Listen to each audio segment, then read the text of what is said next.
ठीक है, या तो और फोर्थ पॉइंट रहेगा आप लोगों के लिए नो समरी। ऐसे भी आप लोग कर सकते हो, मतलब ये चीजें आप लोगों को रिज्यूम टू रिज्यूम अलग अलग रखनी है। एक रिज्यूम में आप जनरल समरी रख सकते हो, मतलब रिज्यूम के स्टार्टिंग में देखो रिज्यूम की हेडलाइन टाइप एक समरी रहती है जिसमें लिखा रहता है कि हाँ मुझे इसमें एक्सपीरियंस है, उसमें एक्सपीरियंस है, इतना एक्सपीरियंस है, लाइक दैट। तो एक 2-3 लाइन की जो समरी रहती है वो प्रोफाइल प्रोफेशनल या तो रिज्यूम समरी। एक जनरल रखो, एक टेक्निकल रखो, एक जनरल प्लस टेक्निकल रख सकते हो तीसरे रिज्यूम में, या तो तीसरे रिज्यूम में समरी नहीं रखी तो भी चलेगा, डिपेंड्स अपॉन यू ओनली, और ये आपके पास चॉइस रहेगी। तो जैसे मैंने आप लोगों को कल बोला था, चैट जीपीटी यूज कर लो, आप लोगों को फायदा होगा, आप अलग अलग समरीज वहां से ले सकते हो, सिर्फ वो एज इट इज यूज नहीं करनी है, उसमें मॉडिफिकेशंस करने ही है कंपल्सरी। तो ऐसा सिनारियो है, तो आप लोगों को ये सारी चीजें प्रॉपरली फॉलो करनी। तो ये सारी चीजें कल हम लोगों ने डिस्कस की थी रिज्यूम के बारे में। अभी कौन सा पार्ट बाकी है, एक है आप लोगों का प्रोजेक्ट्स, पार्ट बाकी है प्रोजेक्ट्स वाला।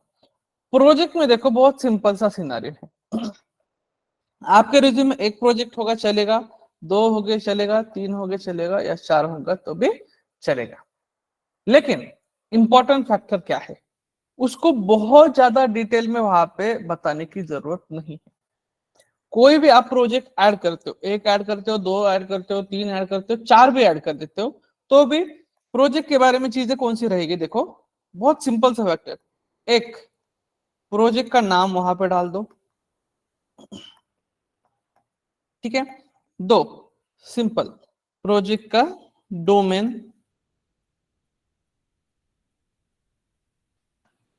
ठीक है। थर्ड, बेसिक डिस्क्रिप्शन,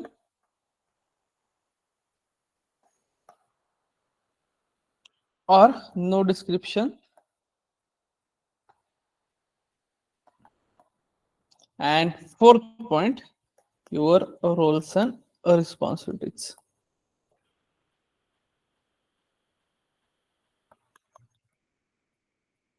ये चीज आपके रिज्यूम में आप जितने प्रोजेक्ट ऐड कर रहे हो उसके बारे में इतनी ही चीजें होनी चाहिए। देखो कौन सी, प्रोजेक्ट का नाम, प्रोजेक्ट का डोमेन, मतलब कौन से डोमेन का प्रोजेक्ट है आपका, फाइनेंस डोमेन का है, बैंकिंग डोमेन का है, या तो ई कॉमर्स है, इंश्योरेंस है, हेल्थ केयर है, hospitality, hotel management, airline domain से, ऐसे अलग अलग डोमेन रहते हैं।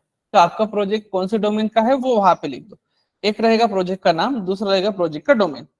अभी तीसरा ऑप्शन जो दिया है उसमें देखो बेसिक डिस्क्रिप्शन। बेसिक डिस्क्रिप्शन मतलब क्या है, सिर्फ 2 से 3 लाइन में आपके प्रोजेक्ट के बारे में वहां पे ऐड करना, उससे ज्यादा ऐड मत करो, बिल्कुल भी उसकी जरूरत नहीं।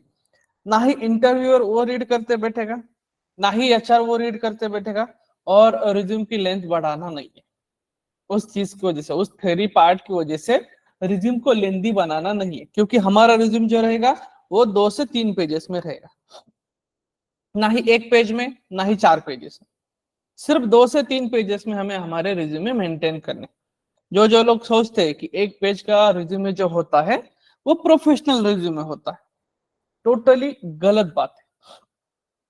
क्यों ऐसे, क्योंकि आप 1 साल का, 2 साल का, या तो 3 साल का एक्सपीरियंस दिखाए, आप वो पूरा 1-2 या तो 3 साल का एक्सपीरियंस सिर्फ 1 पेज में क्या दिखाओगे।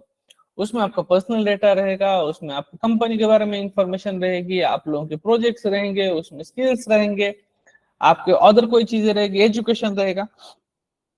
तो ये सारी चीजें मिला के आप 1 पेज में ही आपका एक्सपीरियंस दिखा रहे हो तो बिल्कुल भी नहीं चलेगा। क्योंकि आप 1 साल काम किया है, 2 साल काम किया है, 3 साल, 3 साल में जो कुछ काम किया है, 2 साल में जो कुछ काम किया है, वो सिर्फ 1 पेज में कैसे दिखाओगे, ये बिल्कुल भी करेक्ट वे नहीं है। तो इसीलिए अपना रिज्यूमे 2 से 3 पेज में एटलीस्ट बनाओ।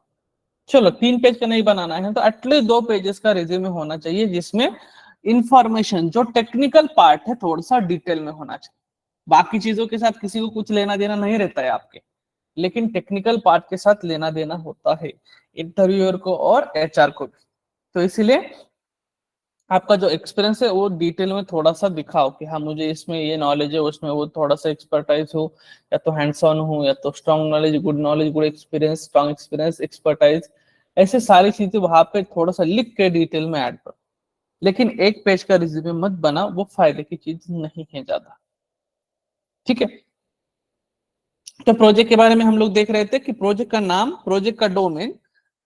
यहाँ पे मैंने बोला है बेसिक डिस्क्रिप्शन, मतलब 2 से 3 लाइन का ही डिस्क्रिप्शन ऐड करो। ऐसा लाइक जो बड़े बड़े पैराग्राफ्स वगैरह रहते ऐसे बिल्कुल भी यूज मत करना, वो कोई भी रीड नहीं करता है। और इम्पोर्टेंट तो ये है, प्रोजेक्ट के बारे में पूछा तो भी हमें ओरली डिस्कशन करना ही है, एक्सप्लेन करना ही है, वर्बली कम्युनिकेशन होने ही वाला है हमारा एचआर के साथ या तो स्पेसिफिक टेक्निकल पर्सन के साथ। हर एक प्रोजेक्ट किसी ने भी बोला तो हम लोग एक्सप्लेन करने ही वाले हैं ना।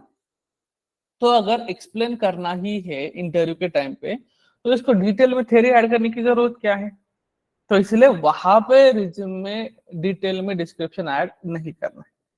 बात खत्म हो जाती है। नेक्स्ट आपके रहेंगे रोल्स एंड रिस्पॉन्सिबिलिटीज। हर एक प्रोजेक्ट के आप लोग अलग अलग रोल्स एंड रिस्पॉन्सिबिलिटीज रख सकते हो। ठीक है, या तो आप मल्टीपल प्रोजेक्ट मिलके एक ही combined roles and responsibilities add कर सकते हो। मतलब क्या करना है, देखो बहुत सिंपल सा फैक्टर है। प्रोजेक्ट का नाम, प्रोजेक्ट का डोमेन, डिस्क्रिप्शन डाला तो वो डिस्क्रिप्शन, बात खत्म। ये एक प्रोजेक्ट के बारे में हुआ।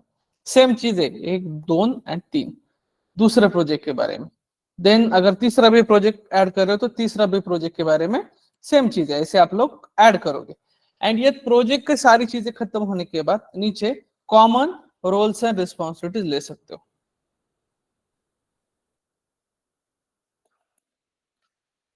ठीक है, कॉमन भी ले सकते हो, तो ये आपके पास चॉइस रहेगी। तो आप क्या करना है, देखो एक रिज्यूम में आप लोग क्या करो कि प्रोजेक्ट के नीचे इमीडिएटली रोल्स एंड रिस्पॉन्सिबिलिटीज ले सकते हो हर एक प्रोजेक्ट के नीचे। दूसरे इसमें क्या कर सकते हो, दूसरा प्रोजेक्ट ऐड कर सकते हो। आपके पास चॉइस ही चॉइस है। देखो 2 प्रोजेक्ट है ना, तो भी उसको कैसे भारी कर सकते हो, एक रिज्यूम में दोनों भी प्रोजेक्ट रखो, दूसरे रिज्यूम में एक प्रोजेक्ट रखो अलग डोमेन का, तीसरे रिज्यूम में तीसरा ही प्रोजेक्ट रखो अलग डोमेन का। मतलब यहाँ पे ए एंड बी है तो यहाँ पे ए यूज करो, यहाँ पे बी यूज करो। ऐसे 3 रिज्यूम। अगर आपके पास 3 प्रोजेक्ट है तो भी वहां पे आपका फायदा है। यहाँ पे ए बी यूज करो, यहाँ पे सिंपली ए सी यूज करो, एंड यहाँ पे ये वाला बी सी यूज कर सकते हो। तो ऐसे अलग अलग आप लोगों को सिर्फ प्रोजेक्ट का फॉर्मेशन रखना है। आपके पास जितने प्रोजेक्ट है उसको थोड़ा थोड़ा आप लोग सीक्वेंस अलग रख के या तो स्पेसिफिक मैचिंग अलग रख के तीनों भी रिज्यूम में यूज कर सकते हो। तो ये आपके लिए चॉइस रहेगी आपको कैसे मेंटेन करना है, लेकिन ट्राई करो जितना ज्यादा यूनिक चीजें बनाओगे उतना ज्यादा फायदा आपको है। रिज्यूमे हमारा है, हमारे कंफर्ट जोन के हिसाब से होना चाहिए।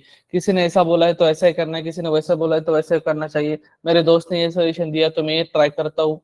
ऐसे अलग अलग चीजें करते मत बैठना, अपने अपने कंफर्ट जोन के हिसाब से अपना रिज्यूमे होना चाहिए। That's it. तो यही सारी चीजें रिज्यूम में रहती है। एंड फाइनली रहता है आपका पर्सनल डिटेल्स। ठीक है, ये चीज देखो आप लोगों का ऑलरेडी नाम रिज्यूम में है। ठीक है, देन आप लोगों का ऑलरेडी हम लोग लोकेशन डालेंगे, मतलब जो कंपनी का लोकेशन है वही हम लोग दिखाएंगे, करंट लोकेशन नहीं दिखाएंगे। तो यहाँ पे पर्सनल एड्रेस बिल्कुल भी नहीं रहेगा। ठीक है, नाम तो आपके रिज्यूम में है, पर्सनल एड्रेस बिल्कुल भी नहीं रहेगा। देन आप लोगों के हॉबीज ये बिल्कुल भी नहीं रहेंगे। देन डेट ऑफ बर्थ ये भी बिल्कुल भी नहीं रहेगा। बाकी सारी चीजें आप लोगों के अदर डिटेल्स लाइक आपका मैरिटल स्टेटस नहीं रहेगा। देन आप लोगों के लैंग्वेजेस नोन नहीं रहेंगे, अदर कोई सर्टिफिकेशन वगैरह ये कोई भी चीज नहीं रहेगी। आपके रिज्यूम में आपका नाम है, आपका मोबाइल नंबर है ऊपर ही, ठीक है, आपका मेल आईडी है। तो यही चीजें सिर्फ रिज्यूम में होनी चाहिए। आपका permanent address, temporary address, current address, या तो आपके हॉबीज, आपका डेट ऑफ बर्थ, या तो मैरिटल स्टेटस, या तो लैंग्वेजेस, ये सारी चीजें बिल्कुल भी रिज्यूम में ऐड करनी। ये कॉमन टाइप की चीजें है, ये हमें कोई भी रिज्यूम में रखनी नहीं है।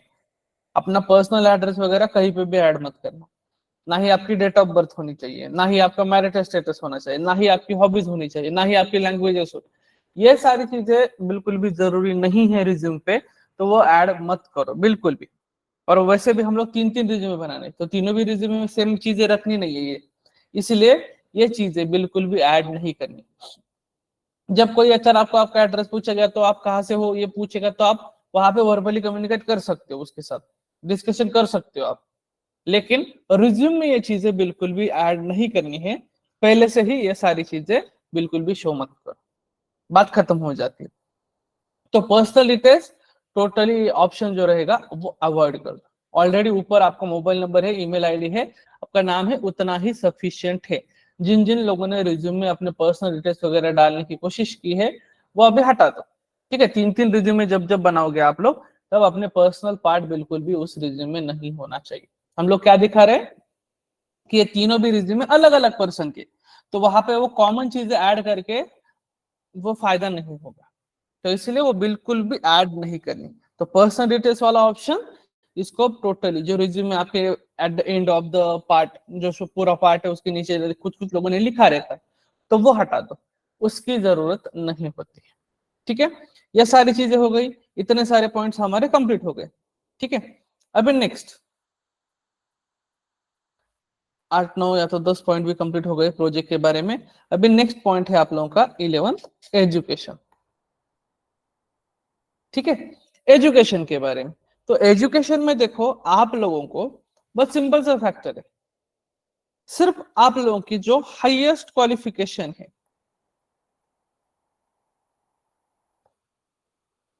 वो ऐड करना है। क्या करना है आप लोगों को? सिर्फ और सिर्फ हाईएस्ट क्वालिफिकेशन ऐड करना है। आपकी बैचलर डिग्री होगी तो वहां पे मेंशन करो, आपकी पोस्ट ग्रेजुएशन होगा मेंशन करो, मास्टर डिग्री होगी उतना ही मेंशन, बाकी 10th 12th diploma, extra other कोई एजुकेशन रहेगा, एक्स्ट्रा अदर कोई पार्ट टाइम आप लोगों ने एजुकेशन किया होगा, ग्रेजुएशन एक्स्ट्रा के कोई सर्टिफिकेशंस हो गए, कुछ भी ऐड करने की जरूरत बिल्कुल भी नहीं है। You have to add only your highest qualification in your resume and your नौकरी प्रोफाइल also. बिल्कुल भी आप लोगों को बाकी कोई चीजें फॉलो करने की जरूरत नहीं, सिर्फ हाईएस्ट क्वालिफिकेशन। और वहां पे भी बहुत सिंपल सा सिनारियो, किसी का भी नॉन टेक्निकल एजुकेशन है, टेक्निकल एंड नॉन टेक्निकल का डिफरेंस क्या है बेसिक, अगर किसी का कंप्यूटर है, आईटी है, ठीक है, या तो बैचलर ऑफ बीएससी, ठीक है, सॉरी ये साइंस है, बीसीए कंप्यूटर एप्लीकेशन, ठीक है, ये भी चल जाएगा। तो अगर किसी का ऐसा क्वालिफिकेशन है वो तो टेक्निकल में आएगा, ठीक है, वो टेक्निकल में आएगा क्योंकि उसका कंप्यूटर आईटी रिलेटेड चीज है। लेकिन किसी का एएनटीसी रहेगा, या तो मेक रहेगा, या तो सिविल, या तो ऑटोमोबाइल, ठीक है, ऐसे ब्रांचेस रह सकते हैं। देन बीबीए हो सकता है, बीसीए, बीसी हो गया, बीएससी हो गया, देन आप लोगों का बीए, देन बीकॉम, ऐसे अलग अलग एजुकेशन है। अगर आप लोग के ऐसे कोई नॉन टेक्निकल एजुकेशन होगा ना, तो वहां पे आपके लिए क्या करना है, बहुत सिंपल है, अपना स्ट्रीम या तो जो ब्रांच है वो हाइड करके रखना है। मतलब कैसे? रिज्यूम में हम लोग सिर्फ इतना ही डालेंगे, क्या डालना है आपको रिज्यूम में? Completed bachelors degree from XYZ university in ABC college in this year, यहाँ पे ईयर मेंशन करना है, बात खत्म। ऐसे एजुकेशन को मेंशन करना है, क्या है? Completed bachelor degree from this university in this college in this year, बात खत्म। अपने ब्रांच को वहां पे दिखाना ही नहीं है। किसी ने पूछा ना तो आप अपना अपना बता दो कि हाँ मेरा मैकेनिकल था, वो आपका लोगों का वर्बल कम्युनिकेशन रहेगा, लेकिन रिटर्न में कहीं पे भी दिखना ना नहीं, क्योंकि वो क्या है, हमारा निगेटिव पॉइंट है। जैसे कि देखो एक एग्जाम्पल, जब हम लोग शादी करने जाते हैं, जब हमारा बायोडाटा बनाते हैं, तो बायोडाटा में हम लोग क्या करते हैं, हमारे निगेटिव चीजें बिल्कुल भी नहीं दिखाते, इट्स एन रियलिटी, ठीक है। हम लोग क्या करते हैं, हमारे निगेटिव चीजें कोई भी हम बायोडाटा में मेंशन नहीं करते हैं, ठीक है, हम लोग सारी चीजें अच्छी अच्छी दिखाते हैं। सेम सिनेरियो ये है, ये जॉब के लिए हमारा बायोडाटा है, तो हम लोग भी कोई निगेटिव चीजें या तो जो स्पेसिफिक क्रॉस क्वेश्चनिंग हो सकता है ऐसी चीजें वहां पे नहीं दिखाएंगे। ये रिज्यूम में हम लोग हमारा नॉन टेक्निकल एजुकेशन मेंशन नहीं करेंगे।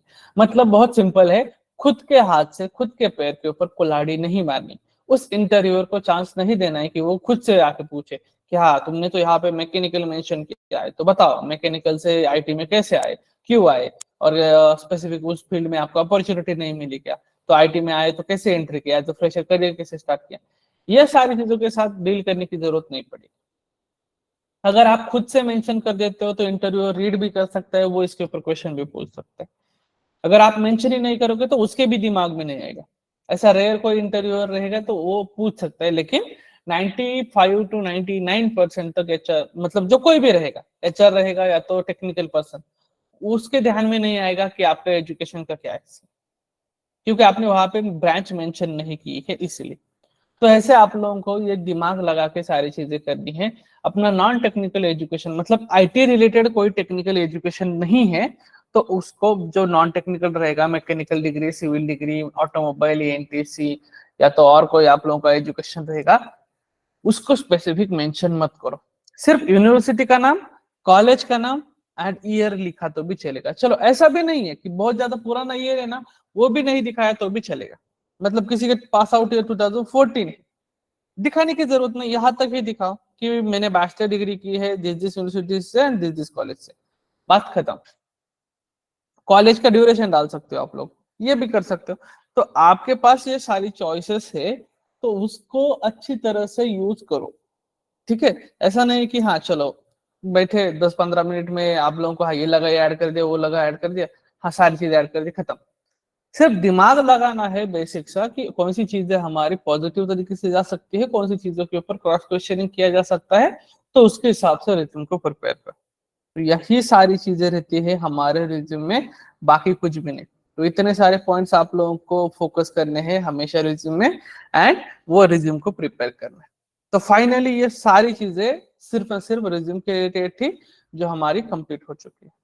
ठीक है, तो जितने पॉइंट्स है रिज्यूम में, कौन सा है, अपना डेजिग्नेशन है, अपना एक्सपीरियंस है, मोबाइल नंबर है, ईमेल आईडी, खुद का नाम है, ये सारी चीजें, ठीक है। देन प्रोफाइल समरी आती है, देन टेक्निकल समरी आती है, मतलब टेक्निकल पार्ट आता है पूरा।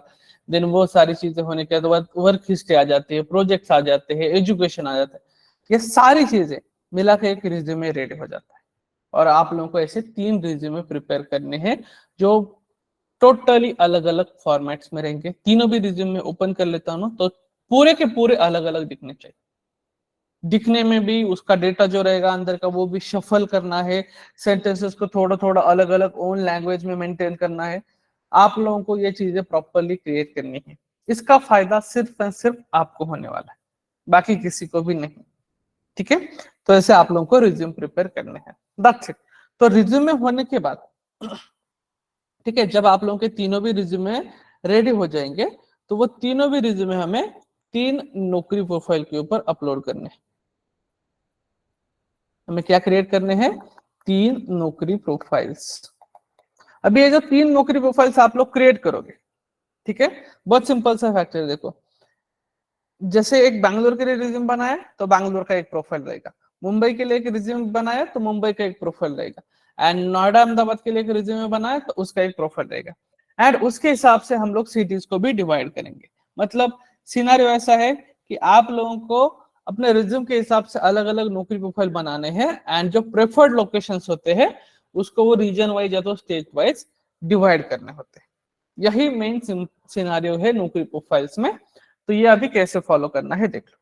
मैं ग्रुप के ऊपर आप लोगों को कुछ ना कुछ चीजें, सारी चीजें शेयर कर दूंगा। मतलब नौकरी प्रोफाइल्स में कौन सी चीजों के ऊपर फोकस करना है, क्या क्या चीजें इंपॉर्टेंट है, ये सारी चीजें मैं शेयर करने वाला हूँ। अभी हम लोग देखने वाले पार्ट नौकरी प्रोफाइल के रिलेटेड।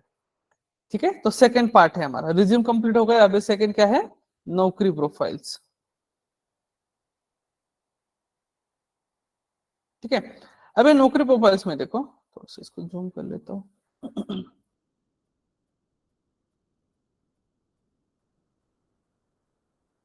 क्या है, नौकरी।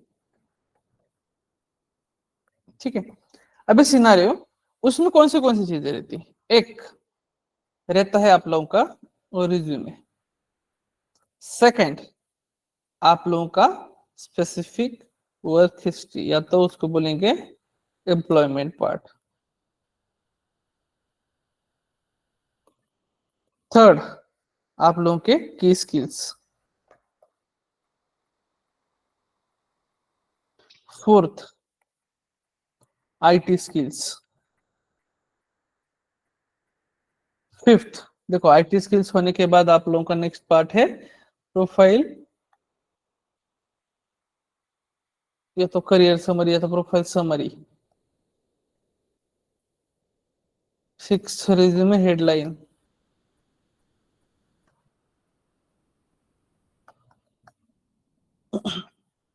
देन नेक्स्ट आप लोगों का सेवेंथ वाला पार्ट है इनबॉक्स, एट वाला पार्ट है आप लोगों का application status,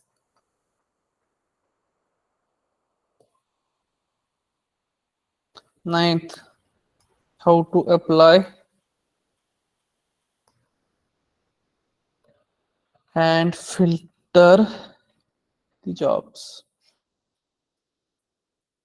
then next 10 setting. इतनी सारी चीजें आप लोगों को फोकस करनी होती है अपने नौकरी प्रोफाइल्स में। तो अभी हम लोग क्या करने वाले हैं, ये सारी चीजों के ऊपर फोकस करेंगे नौकरी प्रोफाइल्स में। सारी चीजें तीनों भी प्रोफाइल के ऊपर मेंटेन करनी, मतलब ये जो चीजें दिख रही है रिज्यूमे, वर्क हिस्ट्री, या तो की स्किल्स या तो आईटी स्किल्स, हर एक चीज आपके तीनों भी प्रोफाइल में आप लोगों को प्रॉपरली मेंटेन करनी। ठीक है, तो आपको क्या करना है, देखो बहुत सिंपल सा, पहला एक टारगेट रखो, पहला आप लोगों का एक क्रोम ब्राउजर, दूसरा मोजिला फायरफॉक्स, तीसरा माइक्रोसॉफ्ट एज कंसिडर कर लेता हूँ। एक नॉर्मल विंडोज में इतने सारे ब्राउजर्स रहते हैं, देखो ये वाला यहाँ पे नीचे दिख रहे होंगे आप लोगों को स्पेसिफिक, एक है माइक्रोसॉफ्ट एज, यहाँ पे स्पेसिफिक फायरफॉक्स एंड तीसरा है क्रोम। ऐसे आप लोगों के तीन ब्राउजर, तीनों भी ब्राउजर के ऊपर आप लोगों को क्या करना है, अपना एक प्रोफाइल इधर, दूसरा प्रोफाइल इधर, तीसरा प्रोफाइल इधर, ऐसे तीन ब्राउजर के ऊपर अपने तीन प्रोफाइल लॉग इन करो। मतलब जब क्रिएट करोगे तब का सिनेरियो बता रहा हूं। नेक्स्ट, जब भी आप अपना प्रोफाइल क्रिएट करोगे ना, तो वो वहां पे दो ऑप्शंस मिलते हैं। देखो अगर मैं यहाँ पे चला जाता हूँ naukri.com के ऊपर, ठीक है, simply and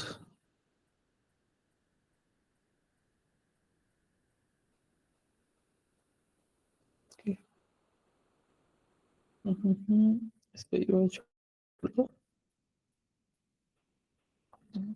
window,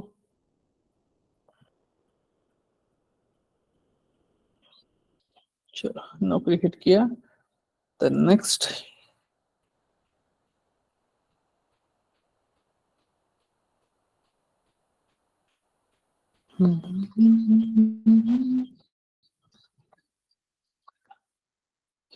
loading loading, ठीक है। देखो यहाँ पे naukri.com है, आप लोग रजिस्टर करने जाते हो, मतलब ये पेज ओपन होता है। जब अकाउंट क्रिएट करने जाते हो तो ये पेज ओपन होता है आप लोगों का। जब ये पेज ओपन होता है तो यहाँ पे इंपॉर्टेंट सिनेरियो क्या है देख लेना, दो ऑप्शन है, एक तो आप पूरा मैन्युअली डेटा एंटर करो, ये ऑप्शन रहेगा, दूसरा ऑप्शन रहेगा यहाँ पे कंटिन्यू विद गूगल। तो इसमें से याद रखना, जब भी आप प्रोफाइल क्रिएट करने जाओगे तो ये सारी की सारी इंफॉर्मेशन मैन्युअली एंटर करनी, कोई भी स्टूडेंट कंटिन्यू विद गूगल नहीं करेगा। मैं रिपीट कर रहा हूं, कंटिन्यू विद गूगल करके अकाउंट क्रिएट मत करो, आपको पूरी इंफॉर्मेशन मैन्युअली यहाँ पे एंटर करनी है। क्यों? क्योंकि जब इन फ्यूचर आप नौकरी प्रोफाइल डिलीट करने जाओगे ना, तो वो डिलीट नहीं होगा। आप डिलीट के ऊपर बटन के ऊपर क्लिक करोगे, आप प्रोफाइल डिलीट करोगे एंड वापस लॉगिन करोगे ना, तो वापस लॉगिन हो जाएगा, वो प्रोफाइल डिलीट नहीं होता है। इसीलिए कभी भी आप लोग नौकरी प्रोफाइल बनाओगे तो आप लोगों को क्या करना है, बहुत सिंपली अपना जो कुछ जो डेटा है वहां पे मैन्युअली एंटर करना है, full name, mail ID, password, mobile number, then आप एक्सपीरियंस हो तो एक्सपीरियंस सिलेक्ट करो, फ्रेशर हो तो फ्रेशर सिलेक्ट करो, रिज्यूमे अपलोड, हम लोग ये सारी चीजें करके प्रोसेस कंप्लीट करके अपना प्रोफाइल बना सकते। तो जो कुछ है वो मैन्युअली एंटर करना है, उसको कंटिन्यू विद गूगल मत करो, अदरवाइज आप लोग फ्यूचर में नौकरी प्रोफाइल डिलीट नहीं कर पाओगे। क्यों नहीं कर पाओगे? क्योंकि वो मेल आईडी के साथ लिंक होकर क्रिएट होगा, कंटिन्यू विद गूगल किया तो। एंड जब तक आप मेल आईडी का अकाउंट डिलीट नहीं करोगे ना, तब तक वो नौकरी प्रोफाइल का अकाउंट भी डिलीट नहीं होगा। एंड मेल आईडी का अकाउंट सब लोग डिलीट नहीं कर सकते, क्योंकि बहुत सारे लोगों ने वो मेल आईडी बहुत सारी जगह पे यूज किया रहता है, वो रजिस्टर किया रहता है, तो इसलिए ये चीजें बिल्कुल भी नहीं करनी है। मेल आईडी अलग से रखना है, प्रोफाइल जो क्रिएट करोगे वो मैन्युअली डेटा एंटर करके ही क्रिएट करना है, बात खत्म हो जाती। अभी नेक्स्ट पॉइंट्स, जैसे कि मैंने बताया 3 ब्राउजर के ऊपर आपने तीनों भी प्रोफाइल क्रिएट करके लॉग इन करके रखो। फायदा क्या होगा, देखो बहुत सिंपल है कि आपका कंफ्यूजन नहीं होगा। ठीक है, आपका जो डेली बेसिस के ऊपर प्रोफाइल अपडेट करना है, तो अपडेट करते समय हमें क्या करना पड़ता है, रिज्यूमे अपडेट करना पड़ता है एक, तो इसका रिज्यूमे इसी में अपडेट होना चाहिए, इसका इसमें ही होना चाहिए, और इसका भी इसी में ही होना चाहिए। अगर आप एक ही ब्राउजर में सारी चीजें फॉलो कर रहे हो, तो ये चांसेस है कि इधर का रिज्यूमे इधर, इधर का रिज्यूमे इधर, ऐसा नहीं होना चाहिए। ठीक है, ये कंफ्यूजन क्रिएट नहीं होना चाहिए। नहीं तो मुंबई का लोकेशन का रिज्यूमे चला गया बैंगलोर के प्रोफाइल के ऊपर, एंड किसी एचआर ने आपका रिज्यूमे डाउनलोड कर लिया, तो एचआर आपको बोल सकते हैं कि हाँ आपकी रिज्यूम में अलग कंपनी है, प्रोफाइल पे अलग कंपनी दिख रही है, ऐसा क्यों? तो ये चीजें नहीं होनी चाहिए, कंफ्यूजन नहीं होना चाहिए। इसलिए आप लोगों को क्या करना है, बहुत सिंपल सा सिनेरियो फॉलो करना है कि तीनों अलग अलग ब्राउजर्स के ऊपर अपने प्रोफाइल लॉगिन रखो, एंड जो आपके रिज्यूमे रहेंगे ना, ठीक है, ये जो आपके रिज्यूमे रहेंगे वो अपना जो फाइल रहता है, मतलब आप लोग फोल्डर, आपका जो लैपटॉप है या तो कंप्यूटर है, उसमें क्या करना है, आप लोगों को स्पेसिफिक आपके जो रिज्यूमे है वो अलग अलग फोल्डर में रखने। फॉर एग्जांपल मेरे यहाँ पे है कि मैं दिखा देता हूँ, सी ओके, यहाँ पे देखो मैंने एक फोल्डर बनाया है रिज्यूमे फॉर नौकरी, मैं उसके ऊपर जाता हूँ, तो इसमें भी देखो 3 अलग अलग फोल्डर क्रिएट करके रखे। ये चीज आप लोगों को करनी कि आपके जो रिज्यूमे रहेंगे वो अलग अलग फोल्डर में मेंटेन करो। फॉर एग्जांपल मैं बैंगलोर का फोल्डर ओपन कर लेता हूँ, तो बैंगलोर का रिज्यूमे, मुंबई का फोल्डर ओपन कर देता हूँ, मुंबई का रिज्यूमे, नोएडा का फोल्डर ओपन कर देता हूँ, तो नोएडा के लिए रिज्यूमे। ऐसे 3 अलग अलग फोल्डर्स में अपने रिज्यूमे अलग अलग मेंटेन करो। इसका फायदा यही होगा कि आपके रिज्यूमे मिक्सअप नहीं होगा, डेटा मिक्सअप नहीं होगा, और कंफ्यूजन भी बिल्कुल भी नहीं होगा। ये बहुत इंपॉर्टेंट फैक्टर है, क्योंकि आपके रिज्यूम की कंपनीज अलग अलग होने वाली है, तो इसलिए ये चीजें प्रॉपरली मैनेज करो। ये होने के बाद नेक्स्ट देखो, कुछ लोगों का क्वेश्चन ये रहेगा, सर 3 अलग अलग कंपनीज है, तो हमें पता कैसे चलेगा कॉल कौन से लोकेशन से आया, या तो कॉल कैसे, किसके बारे में बताना है? ठीक है, देखो बहुत सिंपल है। फॉर एग्जाम्पल एक मोबाइल नंबर है, उसके लिए एबीसी कंपनी, दूसरा मोबाइल नंबर है उसके लिए एमएनओ कंपनी, तीसरा मोबाइल नंबर है एक, उसके लिए XYZ कंपनी। ऐसे 3 अलग अलग मोबाइल नंबर रहेंगे आपके रिज्यूम के लिए, एंड वो अलग अलग कंपनीज है। तो सिनारियो क्या करना है आप लोग को, ये पहले वाले को एक अलग रिंगटोन सेट कर देनी, दूसरे रिज्यूम के ऊपर जो मोबाइल नंबर यूज किया है उस मोबाइल नंबर को दूसरी रिंगटोन सेट कर देनी, एंड तीसरे वालों को तीसरी अलग रिंगटोन सेट कर देनी। मतलब तीनों भी नंबर्स की रिंगटोन अलग अलग रहेगी। ये लिख के रखो, ये दिमाग में फिट करके रखो, ये काम आने वाली चीजें है बहुत, बाद में कंफ्यूजन नहीं होना चाहिए। नहीं तो कॉल भी आ जाता है मुंबई से, उसको बैंगलोर की कंपनी बता दोगे तो वो कॉल कट कर देगा, तो ऐसा नहीं होना चाहिए। तो 3 मोबाइल नंबर है, तो तीनों भी मोबाइल नंबर को अलग अलग रिंगटोन सेट करके रखो, जिसका फायदा ये होगा, इतना तो हमारे पास दिमाग है कि हाँ चलो ये रिंगटोन बजी मतलब यहाँ से कॉल आ जाए, उतना तो हमें क्लिक हो सकता है, दिमाग में आ जाता है कि हाँ ये रिंगटोन बजी है मतलब मुझे बैंगलोर से कॉल आया। दूसरी रिंगटोन बज जाती है तो हाँ अरे ये रिंगटोन तो मैंने मुंबई के लिए सेट की है, तो मुंबई के लिए ये कंपनी बताई। अगर ये चीजें ध्यान में नहीं रहती है तो सिंपली एक पेज के ऊपर आप लोग लिख के रख सकते हो, आप लोग जहां पे बैठते हो वहां पे उस पेज के ऊपर लिख के रखो, कंफ्यूजन नहीं होगा। आप पेपर में देख के या तो उस पेज को देख के आपको इजीली पता चलेगा कि हाँ मेरा अभी ये सिम कार्ड बज रहा है, तो इस सिम कार्ड को मैंने मतलब मुंबई लोकेशन के लिए यूज किया है, तो मुंबई लोकेशन के लिए मैंने ये मैनो कंपनी यूज की है वो बतानी। ये आप लोगों को ध्यान में नहीं रह रहा है कोई दिक्कत नहीं, एक पेज के ऊपर प्रॉपर्ली लिख के रखो, जब भी कॉल आएगा उस पेज में देख के आप बातें कर सकते हो हर एक चीज की। तो यही इंपॉर्टेंट सिनारियो है आप लोगों को फॉलो करने का। तो नौकरी प्रोफाइल में आप लोगों को क्या है, देखो बाकी सारी चीजें इंपॉर्टेंट है, और सिंपली जो चीजें पहले मोबाइल नंबर, ईमेल आईडी, वो मिक्सअप नहीं होना चाहिए, रिज्यूम मिक्सअप नहीं होना चाहिए, आपकी कंपनीज मिक्सअप नहीं होनी चाहिए। तीनों भी रिज्यूम के ऊपर अलग अलग कंपनीज है, तो प्रोफाइल्स में भी वैसे ही मेंटेन करो, एंड तीनों भी प्रोफाइल को अलग अलग ब्राउजर के ऊपर लॉग इन करके रखो। लॉग इन लॉग आउट करने की जरूरत नहीं पड़ेगी रोज। लॉग इन करके रख दिया, बात खत्म हो जाती। तो ऐसा सिनारियो है। तो तीनों भी प्रोफाइल्स प्रॉपरली मेंटेन करो, प्रॉपरली क्रिएट करो। अभी प्रोफाइल्स में कौन सी चीजों का ध्यान रखना होता है? okay, sharing that all things with you on your group. Just a second. Stop messages.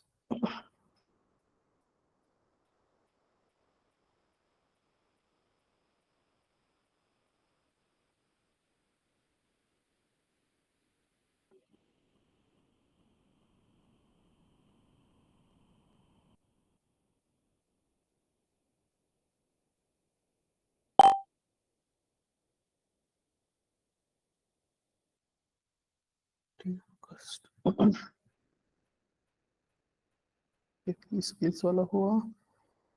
then next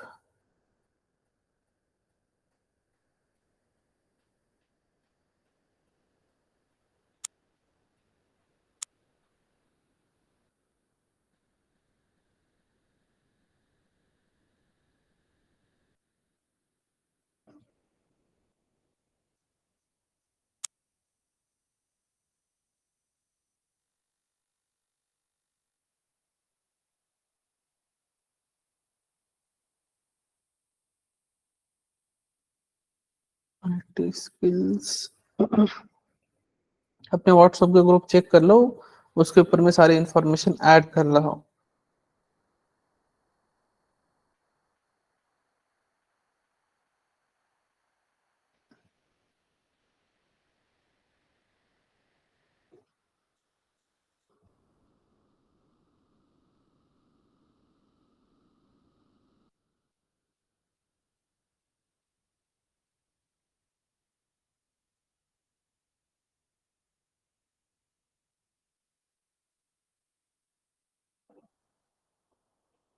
फिर मैसेज को स्टार मैसेज करके रख सकते हो।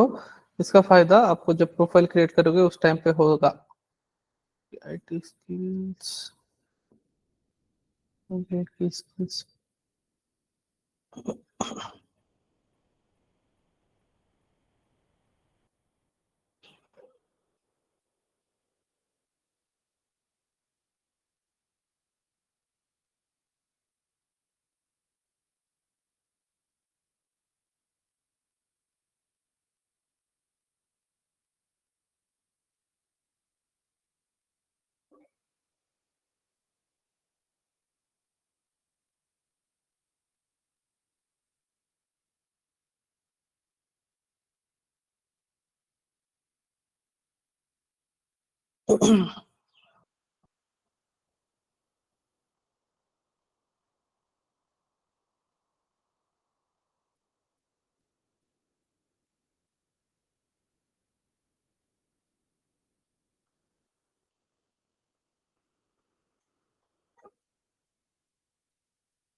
और ओके।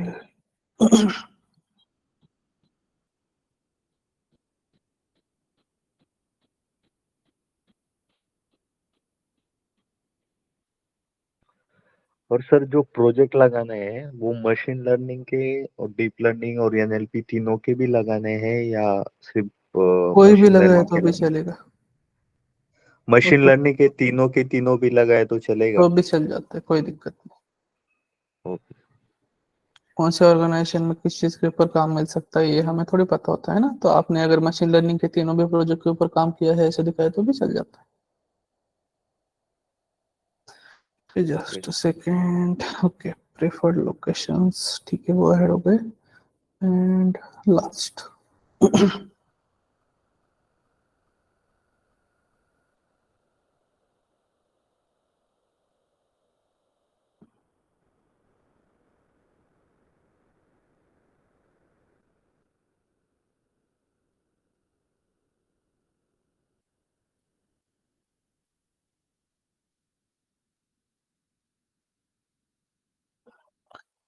ओके अभी अगर आप अच्छी तरह से अपना व्हाट्सएप ग्रुप चेक कर लेते हो तो ग्रुप पे देखो मैंने कौन सी इंफॉर्मेशन डाली है। एक की स्किल्स, दूसरा आईटी स्किल्स, तीसरा employment history, fourth block companies, fifth preferred locations and sixth आप लोगों को कुछ साइट्स बताई है जिसके ऊपर आप लोग अपना प्रोफाइल क्रिएट कर सकते हो। तो ये चीजें बहुत ज्यादा इंपॉर्टेंट है। ये जो मैंने ग्रुप के ऊपर शेयर किया है वो चीजें आपको प्रॉपरली फॉलो करनी ही पड़ेंगी। अभी उसके बारे में डिस्कशन करते हैं। फर्स्ट अपना नौकरी प्रोफाइल है, ठीक है। उसमें देखो आपका एक की स्किल्स नाम का ऑप्शन रहता है। मैं अभी लॉगिन नहीं करने वाला, मैं आप लोगों को यहाँ पे ही बता देता हूँ। की स्किल्स, ठीक है। जहां पे आप लोगों को कैरेक्टर का लिमिट मिलेगा 250। 250 कैरेक्टर मीन्स व्हाट? अगर आप एनएलपी ऐड कर देते हो वहां पे तो वहां पे 3 कैरेक्टर हो जाते हैं। फॉर एग्जाम्पल मैं डीप लर्निंग ऐड कर देता हूं तो ये 4, 3, 4, ठीक है। डीप लर्निंग 1 2 3 4 5 6 7 8, तो ऐसा ये 8, टोटल 4, ये 8 4 12 और ये 3 15, ऐसे 15 कैरेक्टर हो गए। तो ऐसे आप लोगों को 250 कैरेक्टर्स आप लोग वहां पे ऐड कर सकते हो। कितने? 250 कैरेक्टर्स। तो वो 250 ऐड करने के लिए आपके कम से कम 1520, 15 या तो 20 कीज ऐड हो जाएंगे उसके बीच। और सभी के प्रोफाइल्स के 15 मिनिमम की स्किल्स होनी ही चाहिए। 15 भी नहीं, उससे ज्यादा ही बैठते हैं तो उससे ज्यादा ही ऐड करना। आप जितना ज्यादा की स्किल्स ऐड करोगे, देखो ये जो की स्किल्स वाला पॉइंट बता रहा हूं, जितना ज्यादा ऐड करोगे फायदा उतना आपका रहेगा, क्योंकि उसी के बेसिस के ऊपर आपका प्रोफाइल जॉब ओपनिंग के साथ मैच होता है। तो इसलिए ये चीजें बहुत इंपॉर्टेंट है। तो की skills compulsory 15 plus 16 plus 17 plus जितने ऐड होते हैं उतना ऐड करो। कुछ लोगों के छोटे छोटे मतलब की स्किल्स रहेंगे। फॉर एग्जांपल अभी एनएलपी एक छोटा सा वर्ड है, देन और कुछ रहेगा, एसक्यूएल रहेगा, वो भी छोटा सा वर्ड। ऐसे मल्टीपल स्किल्स की वजह से, छोटे छोटे स्किल्स की वजह से वो 20 स्किल्स भी बैठ सकते हैं। तो ये आपके स्किल्स देखो कौन से इंपॉर्टेंट है, वो सारे के सारे आपके प्रोफाइल्स में आने चाहिए। ये स्किल्स बहुत इंपॉर्टेंट फैक्टर है। देन नेक्स्ट है आईटी स्किल, ठीक है। आईटी स्किल्स में देखो मिनिमम मैंने 10 बोला है, क्यों? क्योंकि आईटी स्किल्स वाला सिनेरियो से एक ऐड करना है, उसके आगे उसका वर्जन रहता है, उसका यूज लास्ट यूज रहता है, एंड आपको उसमें कितना एक्सपीरियंस, ऐसे 4 कॉलम रहते हैं आईटी स्किल्स, ठीक है। तो ये 4 कॉलम में क्या है, स्टार्टिंग में अपना एक आईटी स्किल्स कोई भी लिखना है। फॉर एग्जाम्पल मैंने ऐड कर दिया जीरा, तो उसका वर्जन पता होगा तो ठीक है, उसको नहीं तो डैश कर दो। लास्ट यूज में रहेगा 2023 एंड एक्सपीरियंस हमारा जितना है उतना उसके ऊपर लिखना है। फॉर एग्जांपल मेरा 3.2 है तो 3.2 मैंने एक्सपीरियंस ऐड कर दिया। देन नेक्स्ट है एनएलपी, ठीक है। उसका कुछ टेक्निकल टूल वगैरह रहेगा, उसका वर्जन होगा तो ठीक, otherwise dash. Last use 2023 and 3.2। हर एक चीज के लिए एक्सपीरियंस सेम लगाना है, ठीक है। फॉर एग्जाम्पल मशीन लर्निंग है तो वहां पे 2023 एंड 3.2। देन डीप लर्निंग है 2023 3.2। ऐसे आप लोग को कम से कम 10 आईटी स्किल्स ऐड करना, मतलब वहां पे लिमिट है उसकी 10, लेकिन आप एक में ही भी मल्टीपल ऐड कर सकते हो। मतलब फॉर एग्जांपल यहाँ पे मैं एसक्यूएल भी ऐड कर सकता हूँ, ये आपका स्किल होगा या पता नहीं, या लेकिन मैं एक सिंपल बता देता हूँ, एसओक्यूएल, ठीक है, एक एग्जांपल के हिसाब से। ऐसे एट अ टाइम आप 2 भी ऐड कर सकते हो, उसका वर्जन एंड 2023 3.2। ऐसे आप लोग मल्टीपल स्किल्स एक इसमें भी ऐड कर सकते हो। तो वहां पे मैंने लिखा है कि IT skills should be minimum 10. You can add multiple IT skills in one section. Last use option should be 2023 for each skill. Do not divide your IT skills experience. Use the same experience for each skill. ये चीजें बहुत important है। नहीं तो आप बोलोगे sir यहाँ पे हर एक चीज के लिए एक्सपीरियंस सेम डाला है, तो वो फिर कैसे चलेगा? इतना तो हमें उतना नॉलेज नहीं है, तो उतना में हमने पढ़ाई नहीं किया। देखो ये उसके लिए नहीं है, ये कॉल आने के लिए। हमें पता नहीं होता है कि सामने वाले की रिक्वायरमेंट कौन से फील्ड में कितने हैं। अगर मैं यहाँ पे डाल देता हूँ जीरा में 1 साल, एनएलपी में 1 साल, मशीन लर्निंग में 2 साल, डीप लर्निंग में 2 साल, ऐसे मैंने डाल दिया, मेरा ओवरऑल 3.2 है, एंड उसके हिसाब से मैंने डाल दिया कि हाँ इसमें 1 साल है, इसमें 1 साल है, इसमें 2 साल है, 2 साल। लेकिन अगर उनको मशीन सॉरी एनएलपी में उनको चाहिए रिक्वायरमेंट 2 साल और आपने 1 ही साल डाला है, तो आपका प्रोफाइल मैच ही नहीं होगा ना। तो इसीलिए ये गलतियां नहीं करनी है हर एक फील्ड में। हमें पता नहीं है उनकी रिक्वायरमेंट क्या है, तो हम भी हमारे साइड से पहले क्लियरिटी नहीं देंगे। हम लोग क्या दिखाएंगे कि सारी फील्ड में एक्सपीरियंस सेम ही है, उसका और टेक्निकल राउंड का कुछ भी लेना देना नहीं रहता, ये सिर्फ कॉल्स आने के लिए है। तो टेंशन लेने की जरूरत नहीं, हर एक फील्ड के लिए एक्सपीरियंस सेम रखना है, बात खत्म हो जाती है। Then next employment history. Next point क्या लिखा है मैंने ग्रुप के ऊपर, एम्प्लॉयमेंट हिस्ट्री। मतलब आपके रिज्यूम में एक्सपीरियंस है 3.2, नौकरी प्रोफाइल में 3-4 जगह पे रहता है वो पार्ट, तो कहीं पे 3.1 दिख रहा है, 3.0 दिख रहा है कहीं पे, या तो कहीं पे 2.5 ही दिख रहा है। ऐसा नहीं होना चाहिए, हर जगह पे आपका एक्सपीरियंस सेम होना चाहिए, हर जगह पे मैच होना चाहिए। मतलब your professional experience, total years of experience should match everywhere, resume, employment history, profile heading, हर जगह पे आपका एक्सपीरियंस सेम ही दिखना चाहिए। अगर 3.2 है ना, तो हर जगह पे 3.2 ही दिखना चाहिए। एक सेकेंड,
ओके कंटिन्यू करते हैं।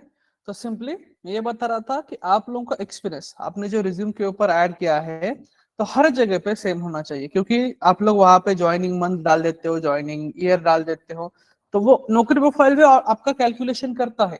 ठीक है, नौकरी का जो प्लेटफॉर्म है वहां पे आप लोगों ने डाला कि आप कब से काम कर रहे हो, फॉर एग्जाम्पल अगस्त 2020, तो वो कैलकुलेशन करता है। तो वहां पे आप लोग एक बार चेक करो कि आपकी एम्प्लॉयमेंट हिस्ट्री हर जगह पे सेम होनी चाहिए। ठीक है, मतलब एक्सपीरियंस, बाकी कुछ नहीं। नेक्स्ट, कुछ कंपनीज की लिस्ट प्रोवाइड की, सेटिंग में जाके उनको ब्लॉक करना है। इन्फोसिस, कॉग्निजेंट, कैपजेमिनी, टीसीएस, विमलैब्स, आईबीएम, एचसीएल, विप्रो, साइबर्स, एक्सेंचर, टेक महिंद्रा, इन कंपनीज को आपको ब्लॉक करना है, मतलब अभी के लिए अवॉइड करना है। क्यों? देखो, ऐसा सिनारियो है कि ये जो है वो big MNCs, extra large MNCs, तो वो क्या करते हैं, ऐसा कुछ अलग नहीं है, सिंपली सिर्फ उनका कहना होता है कि आप जितने साल काम कर रहे हो, फॉर एग्जांपल 3 साल का एक्सपीरियंस दिखा रहे हो, 2 साल का एक्सपीरियंस दिखा रहे हो, 1 साल का, इनका कहना होता है कि हमें इतने जितना एक्सपीरियंस आप दिखा रहे हो उसका बैंक स्टेटमेंट दे दो। क्या करते हैं वो लोग, उनका कहना है कि इतने साल का बैंक स्टेटमेंट दे दो और वो भी लाइव दिखाओ, जो पॉसिबल नहीं होता है। तो इसीलिए, और ऐसा नहीं है कि स्टार्टिंग में ही बोलेंगे, वो बीच में कभी भी, मतलब स्टार्टिंग में नहीं बोलेंगे, आप ज्वाइन वगैरह कर लोगे, आप बोलोगे सर मुझे तो पूछा ही नहीं, ठीक है तो मैं ज्वाइन कर लेता हूँ, ऐसा नहीं है। वो क्या करते हैं, बीच में 2 महीने होने के बाद बीच में आपको कॉल करेंगे, हाँ क्या अभी आपका बैंक स्टेटमेंट दे दो। तो 2 महीने के बाद अगर आपको कॉल आ जाता है कंपनी ज्वाइन करने के बाद कि अभी बैंक स्टेटमेंट देना है, कहाँ से दोगे, जॉब भी चला जाएगा, सारी चीजें खत्म हो जाती। तो इसलिए ये जो कंपनीज वगैरह है जो मैंने ग्रुप के ऊपर शेयर की, वो कंपनीज बिल्कुल भी ज्वाइन नहीं करनी। और कब तक, सिर्फ आपके करियर के 3 से 4 साल तक। मतलब जब तक आप 3-4 साल तक किसी कंपनी में, 2 कंपनी में, एक कंपनी में काम नहीं करोगे, तब तक इन कंपनीज को अवॉइड करना। मतलब फॉर एग्जांपल यहाँ से आप बाहर एक कंपनी में चले गए, ठीक है, वहां पे 2 साल काम किया, वापस एक बार स्विच किया, दूसरी कंपनी में चले गए, वहां पे 1 साल काम किया, टोटल 3 साल का एक्सपीरियंस आपके पास हो गया। उसके बाद आप कोई भी कंपनी में जा सकते हो, कोई दिक्कत नहीं। कम से कम 3 साल का एक्सपीरियंस आपका होना चाहिए, रियल वाला। उसके बाद आप किसी भी कंपनी में चले जाते हो तो भी कोई दिक्कत नहीं है। फिर आपको इन्फोसिस में जाना है जाओ, टीसीएस में जाना है जाओ, हम लैब में, या तो आईबीएम, एचसीएल, विप्रो, साइबेज, एक्सेंचर, टेक महिंद्रा, आप इन कंपनी में किसी भी कंपनी में जा सकते हो, कोई दिक्कत नहीं रहेगी। सिर्फ आपको कम से कम 3 साल का एक रियल एक्सपीरियंस लाना है, दैट्स इट। और फ्रेशर लोगों को कोई रिस्ट्रिक्शंस नहीं है, बीच में अनम्यूट मत करना प्लीज। फ्रेशर लोगों को कोई भी रिस्ट्रिक्शंस नहीं है, और जिसका रियल एक्सपीरियंस है उसको भी कोई दिक्कत नहीं है, ठीक है, दैट्स इट। तो ये ब्लॉक कंपनीज को आपको प्रॉपरली फॉलो करना है। नेक्स्ट जो है वो है प्रेफर्ड लोकेशंस। देखो मैंने ग्रुप के ऊपर एक मैसेज डाला है, वो बहुत इंपॉर्टेंट है कि आपके प्रेफर्ड लोकेशंस कैसे होने चाहिए, रीजन वाइज या तो स्टेट वाइज कैसे फॉलो कर सकते हो। फॉर एग्जांपल अगर प्रोफाइल बनाया है बैंगलोर का, तो देखो प्रेफर्ड लोकेशन क्या क्या दिए है मैंने, Bangalore, Hyderabad, Chennai, Coimbatore, Kochi, Visakhapatnam, Lucknow, Thiruvananthapuram, Madurai, remote, that's it, उसके साइड के लोकेशन दिए। दूसरा बनाया है अहमदाबाद का मैंने, तो अहमदाबाद के लिए preferred location Ahmedabad, Noida, Jaipur, Vadodara, Chandigarh, Delhi, Lucknow, Agra, Ludhiana, remote, ठीक है। तीसरा प्रोफाइल बनाया मैंने मुंबई का, मुंबई के लिए प्रेफर्ड लोकेशंस कैसे सेट किए, मुंबई, नई मुंबई, ठाणे, मुंबई सबर्बन, पुणे, इंदौर, नागपुर, नासिक, रिमोट। ऐसे आप लोगों को अलग अलग सिटीज रखनी है कंपलसरी। यहाँ पे अगर आप अच्छी तरह से देखते हो तो कोई भी सिटी दूसरे प्रोफाइल में नहीं दिखेगी, डुप्लीकेट प्रोफाइल, मतलब simply duplicate city. Preferred locations में कोई भी कॉमन सिटी ऐड नहीं करनी, नहीं तो बैंगलोर के प्रोफाइल में भी पुणे डाल दिया, आपको कंपलसरी सिटीज को अलग अलग ही रखना है, यही प्रेफर्ड लोकेशन का इंपॉर्टेंट सिनारियो है, तो वो आप लोगों को फॉलो करना है प्रॉपरली। आप कौन से भी लोकेशन के लिए प्रोफाइल बना रहे हो ना, तो उसके नियर बाय लोकेशन ही, या तो उसी स्टेट के लोकेशंस आप लोगों को ऐड करने, या तो उसी रीजन के लोकेशंस ऐड करने। किसी ने मुंबई का नहीं बनाया, या तो स्पेसिफिक किसी ने बना दिया हैदराबाद साइड की, तो हैदराबाद देखो कौन से इसमें डाला है मैंने, बैंगलोर के प्रोफाइल में डाला है, तो करंट लोकेशन हैदराबाद आएगा, प्रेफर्ड लोकेशन में पहला हैदराबाद आएगा, सीक्वेंस चेंज होगा सिर्फ, बाकी कुछ नहीं, सिटीज का सीक्वेंस चेंज हो जाएगा, अलग कुछ नहीं होता, ठीक है। तो ये सारी चीजें प्रॉपरली फॉलो करो, और भी कोई सिटी अगर यहाँ पे मिसिंग होगी तो आप वो भी ऐड कर सकते हो। मतलब फॉर एग्जांपल कोलकाता है, अगर कोलकाता में भी बैंगलोर, सॉरी कोलकाता में भी आईटी कंपनीज वगैरह है, तो वो कौन से रीजन में आता है, बैंगलोर के प्रोफाइल में आएगा या तो अहमदाबाद के प्रोफाइल में आएगा, वो देख लो, वो ऐड कर सकते हो। ऐसे और भी सिटीज आप लोग ऐड कर सकते हो जहां पे आईटी कंपनीज है इंडिया में। तो ये प्रॉपरली देखो और वो फॉलो करो, प्रेफर्ड लोकेशंस आप लोगों के प्रॉपरली होने चाहिए, दैट्स इट। देन नेक्स्ट है, आप लोगों के ग्रुप के ऊपर मैंने शेयर किया है कुछ वेबसाइट्स का नाम, जैसे कि नौकरी है, इंडीड है, ग्लासडोर है, मॉन्स्टर है, Shine, time job, Jobsora, Glassdoor repeat हुआ है, Hirect, Hirist, LinkedIn, and next part है इंपॉर्टेंट, और एक वेबसाइट वहां पे ऐड कर दो स्पेसिफिक, इंस्टा हायर बोल के भी एक वेबसाइट है, ठीक है, इंस्टा हायर। तो ऐसे मल्टीपल प्लेटफॉर्म से जिसके ऊपर आप लोगों को एटलीस्ट एक प्रोफाइल क्रिएट करना ही है, ठीक है। आप लोगों को प्रोफाइल कैसे क्रिएट करना है ये पता नहीं है, या तो कोई वेबसाइट आपके बारे में ये नहीं है, उसके बारे में आप अवेयरनेस नहीं है आपको, कोई दिक्कत नहीं, यूट्यूब पे जाओ, एक छोटा सा वीडियो देख लो, how to create an Naukri profile, या तो how to create an profile on Indeed, Glassdoor, Monster, Shine, time job, Jobsora, Glassdoor, या तो हायरएक्ट, हायरिस, इंस्टाहायर, कोई भी वेबसाइट जिसके बारे में आपको आइडिया नहीं है और उसके ऊपर प्रोफाइल कैसे क्रिएट करना है पता नहीं है, यूट्यूब पे एक वीडियो देख लो, आपको प्रॉपरली हर एक वीडियो में मिल जाएगी इंफॉर्मेशन। और आपको वही करना है सिंपली naukri.com के ऊपर। ठीक है, यहाँ पे देखो naukri.com के ऊपर हम लोगों के रहेंगे 3 प्रोफाइल। ठीक है, अलग अलग लोकेशन के 3 प्रोफाइल रहेंगे इसमें से। ठीक है, मुंबई का है, बैंगलोर का है, अहमदाबाद का है, कंसिडर कर लो। तो मुझे मुंबई ज्यादा कंफर्टेबल, तो मैं क्या करूंगा, मुंबई का mobile number, email ID, same resume वगैरह वही यूज करके मैं अदर जो प्लेटफॉर्म है उसके ऊपर प्रोफाइल क्रिएट कर दूंगा। क्या करूंगा मैं, अदर प्लेटफॉर्म्स के ऊपर अपना प्रोफाइल क्रिएट करूंगा। यही mobile number, email ID, resume वगैरह यूज करके मैं इंडीड पे, शाइन पे, मॉन्स्टर, ग्लासडोर, हायरएक्ट, हायरिस्ट, या तो स्पेसिफिक आप लोगों का इंस्टाहायर, ऐसे अलग अलग प्लेटफॉर्म्स के ऊपर एक एक प्रोफाइल तो आपको कंपलसरी क्रिएट करना है। जितना ज्यादा आप ये प्रोफाइल्स वगैरह क्रिएट करोगे, जो चीजें बताई जा रही है उतना फॉलो करोगे, फायदा सिर्फ और सिर्फ आपको होगा। मैं पहले क्लियर कर रहा हूं, अगर आपने ये मल्टीपल प्रोफाइल बनाए, जॉब्स को डेली अप्लाई किया, तभी आपको फायदा होगा। अदरवाइज सिर्फ प्रोफाइल बना के या तो कोई चीजें ऐड नहीं की, प्रॉपरली मेंटेन नहीं की, तो कॉल्स नहीं आते। सिर्फ प्रोफाइल बना के छोड़ दिया, उसकी तरफ वापस देखा भी नहीं, या तो उसमें कुछ कंटेंट ऐड ही नहीं किया, स्किल ज्यादा ऐड नहीं किए, कॉल्स नहीं आएंगे। मैं भी कुछ नहीं कर सकता, आप भी कुछ नहीं कर सकते। आपकी लाइफ जैसे चल रही है वैसी चलेगी, या तो उससे भी खराब रहेगी, क्योंकि आप एफर्ट्स नहीं ले रहे हो अपनी लाइफ चेंज करने के लिए। तो इसीलिए इन चीजों का ध्यान रखना आपको। इतने 8-10 प्लेटफॉर्म है, तो 8-10 प्लेटफॉर्म के ऊपर एटलीस्ट एक एक तो प्रोफाइल होना चाहिए। तो जो कंफर्टेबल सिटी है आपको ज्यादा, उस लोकेशन के लिए एक एक प्रोफाइल बना दो, दैट्स इट। तो आप लोगों को ये कंपलसरी फॉलो करना है। naukri.com के ऊपर 3 प्रोफाइल है, तो देखो हर एक प्रोफाइल से, ठीक है, naukri.com के 3 प्रोफाइल है ना, तो हर एक प्रोफाइल से 8 से 10 जॉब को अप्लाई करना है। 8 से 10, 8 से 10, मतलब टाइम नहीं बता रहा हूं मैं, एक बता रहा हूं कि 8 या तो 10 ओपनिंग जो रहती है उनको डेली बेसिस के ऊपर अप्लाई करना। मतलब एक प्रोफाइल से आज मैंने 8 प्रोफाइल यहाँ पे ओपनिंग्स को अप्लाई किया, यहाँ पे भी 8, यहाँ पे भी 8, तो 8 into 3 वो हो जाता है 24। ठीक है, 24 जॉब्स को मैंने सिर्फ naukri.com से अप्लाई किया, प्लस अदर जो पोर्टल से उसके ऊपर एटलीस्ट 5-5 जॉब को अप्लाई करना है आप लोगों को हर एक पोर्टल से। आपको ओपनिंग्स दिखेगी, अगर आपने स्किल्स वगैरह सारे प्रॉपर्ली ऐड किए तो आपको प्रॉपर्ली ओपनिंग्स वगैरह दिखेगी।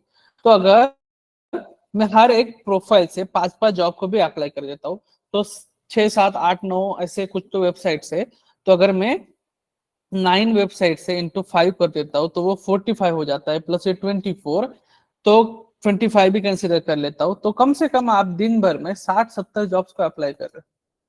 कितने जॉब्स को अप्लाई कर रहे हो? 60 से 70 जॉब्स को अप्लाई कर रहे हो। फायदा किसका है?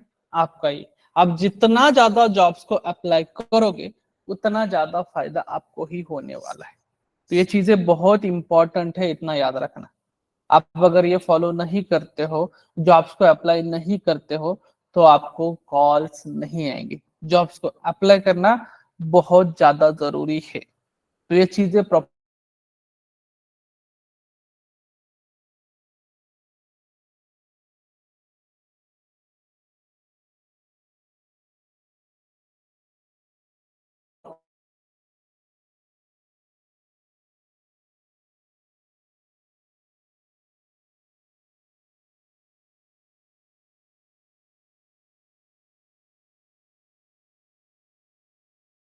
ना सीख लो। तो हम क्या रहेगा आज का कि सिंपली आपको प्रोफाइल्स क्रिएट करना स्टार्ट करना है। जैसे कल मैंने बताया था, रिज्यूम प्रिपरेशन कर लो, रिज्यूम होने के बाद इमीडिएटली नौकरी प्रोफाइल